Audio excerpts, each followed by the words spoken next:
تو ہم کو رسول کی مان کے چلنا پڑے گا۔ اب باپ دادا اگر وہی بات بتائیں جو اللہ کے رسول صلی اللہ علیہ وسلم نے بتائی، اگر باپ دادا ہم کو بولتے 5 ٹائم کی نماز پڑھو، ہم لوگ نہیں ہم باپ دادا کے دین پہ نہیں ہیں، ہم نہیں پڑھتے 5 ٹائم کی نماز، چلے گا؟ کافر ہو جائے گا ایسا۔ تو باپ دادا کی مخالفت نہیں، لیکن باپ دادا نے وہ چیز بتائی اگر جو دین میں ہے تو اس پہ اور زیادہ چلیں گے، اور اگر باپ دادا وہ چیز بتاتے ہیں جو دین میں نہیں ہے بلکہ دین کے خلاف ہے تو اس کی بات ہم تسلیم، ان کا احترام اپنی جگہ، لیکن ان کی بات مانیں گے نہیں۔ لیکن گمراہی کہاں سے آتی ہے؟ جب آدمی یہ دیکھتا ہے کہ جس چیز پہ باپ دادا تھے وہ صحیح ہے، اس کو چیک کرنے کی ضرورت نہیں ہے، تو ایسا نہیں ہوتا ہے، یہ گمراہی کا سبب ہوتا ہے۔ اللہ تعالیٰ نے قرآن کریم میں آدم علیہ السلام کا قصہ ذکر کیا، تو یہ پرانی بیماری نہیں ہے، یہ نئی بیماری نہیں، بہت پرانی بیماری ہے۔ عام طور سے انسانیت اس گمراہی میں پڑتی رہی ہے۔ عقیدے کے بگاڑ کا ایک سبب یہ بھی ہے کہ لوگ نبی سے عقیدہ لینے کی بجائے باپ دادا سے عقیدہ لیتے ہیں، نبی سے عبادت کا طریقہ لینے کی بجائے باپ دادا سے لیتے ہیں۔ اللہ تعالیٰ قرآن کریم میں فرماتا ہے وَلَقَدْ آتَيْنَا إِبْرَاهِيمَ رُشْدَهُ مِنْ قَبْلُ وَكُنَّا بِهِ عَالِمِينَ، ہم نے اس سے پہلے ابراہیم کو ہدایت دی، اس سے پہلے ہم نے ابراہیم کو ہدایت دی اور ہم خوب اس کو جانتے تھے کہ اس کو ہدایت دینا چاہیے، ابراہیم علیہ السلام کا کیا حال تھا، ہدایت کے لائق ہیں، اور سارے معاملات سب کچھ اللہ جانتا ہے۔ وَكُنَّا بِهِ عَالِمِينَ، ہدایت کو اللہ خود جانتا تھا، کتنی ہدایت کس کو کیا دینا چاہیے۔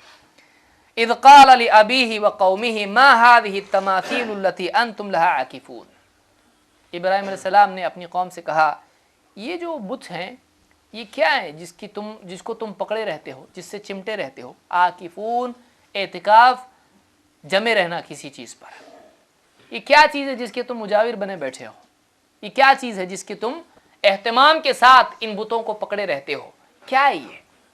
قالوا وجدنا آباءنا لها عابدین، سمپل جواب ان کا کیا تھا، ہم نے تو اپنے باپ دادا کو ان کی عبادت کرتے ہی پایا۔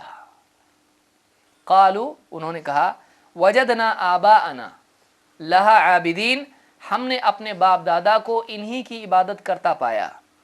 قال لقد کنتم، اب ابراہیم علیہ السلام نے نہیں کہا کتنے اچھے لوگ ہیں باپ دادا کی دین پہ چلتے رہو، کہا ابراہیم علیہ السلام نے نہیں، ابراہیم علیہ السلام نبی تھے، ابراہیم علیہ السلام نے ان سے کہا لقد کنتم انتم وآباؤکم فی ضلال مبین، تم بھی تمہارے باپ دادا بھی کھلی گمراہی میں پڑے ہوئے ہو۔ کیوں؟ اس لیے کہ علم اللہ کی طرف سے نہیں آیا ہے، اگر یہ علم اللہ کی طرف سے آتا تو ابراہیم علیہ السلام کہتے کہ باپ دادا کی دین پہ چلو، کیونکہ اللہ کی طرف سے آیا۔ اسی لیے یوسف علیہ السلام نے کیا کہا وَاتَّبَعْتُ مِلَّةَ آبَائِي إِبْرَاهِيمَ وَإِسْحَاقَ وَيَعْقُوبَ، یوسف علیہ السلام جیل میں تھے، جب انہوں نے دعوت دی اپنے دین کی تو کیا کہا میں اپنے باپ دادا کے دین پہ ہوں۔ تو باپ دادا کا دین غلط نہیں ہوتا ہے، لیکن باپ دادا کون تھے ان کے؟ ابراہیم علیہ السلام، یعقوب علیہ السلام، یہ پورے نبی ہیں اللہ کے۔ تو انہوں نے جو ہے باپ دادا کے دین پہ چلے، یعنی باپ دادا اگر نبی ہوں اور جو نبی نے دیا ہے اس دین پر چلے تو اچھی بات ہے، لیکن باپ دادا کا دین نبی کی بنیاد پر نہ ہو اس کی اتباع کرنا ہے نہیں کرنا ہے۔ تو یہاں پر ہم باپ دادا سے دور کرنے کی دعوت نہیں دیتے ہیں۔ بہت سارے لوگوں کو غلط فہمی کیا ہوتی ہے، یہ لوگ باپ کو بیٹے سے الگ کر دیتے ہیں۔ ہم باپ کو بیٹے سے الگ نہیں کر رہے ہیں، باپ بیٹے دونوں کو ملا کے صراط مستقیم پر ڈالنے کی دعوت ہماری ہے کہ دونوں کے دونوں چلو۔ لیکن صراط مستقیم کیا ہے جس کو آدمی اپنی عقل سے قرار دے صراط مستقیم، وہ صراط مستقیم ہے؟ نہیں، صراط مستقیم وہ ہے صراط الذین انعمت علیہم، ان کا راستہ جن پر تیرا انعام ہوا، اور وہ کس کا راستہ ہے؟ من النبیین والصدیقین والشہداء والصالحین۔ اللہ نے قرآن میں خود ذکر کیا کن پر اللہ نے انعام کیا ہے، نبیوں کا راستہ، صدیقین کا راستہ، شہداء کا راستہ، صالحین کا راستہ، وہ راستہ ہے جو صراط مستقیم ہے۔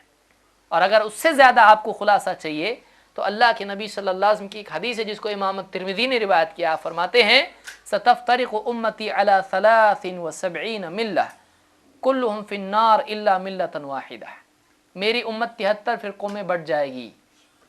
بہت سارے لوگ آدھی حدیث بولتے ہیں، یہ تو ہے حدیث میں آیا 73 فرقے ہونے والے ہیں، 73 فرقے ہونے والے ہیں، لیکن کس کو بھی معلوم نہیں کون سی گاڑی میں بیٹھنے کا ہے۔ اللہ کے نبی صلی اللہ علیہ وسلم مسئلہ بتاتے ہیں تو حل بھی بتاتے ہیں۔ آپ نے کہا میری امت میں 73 فرقے ہو جائیں گے،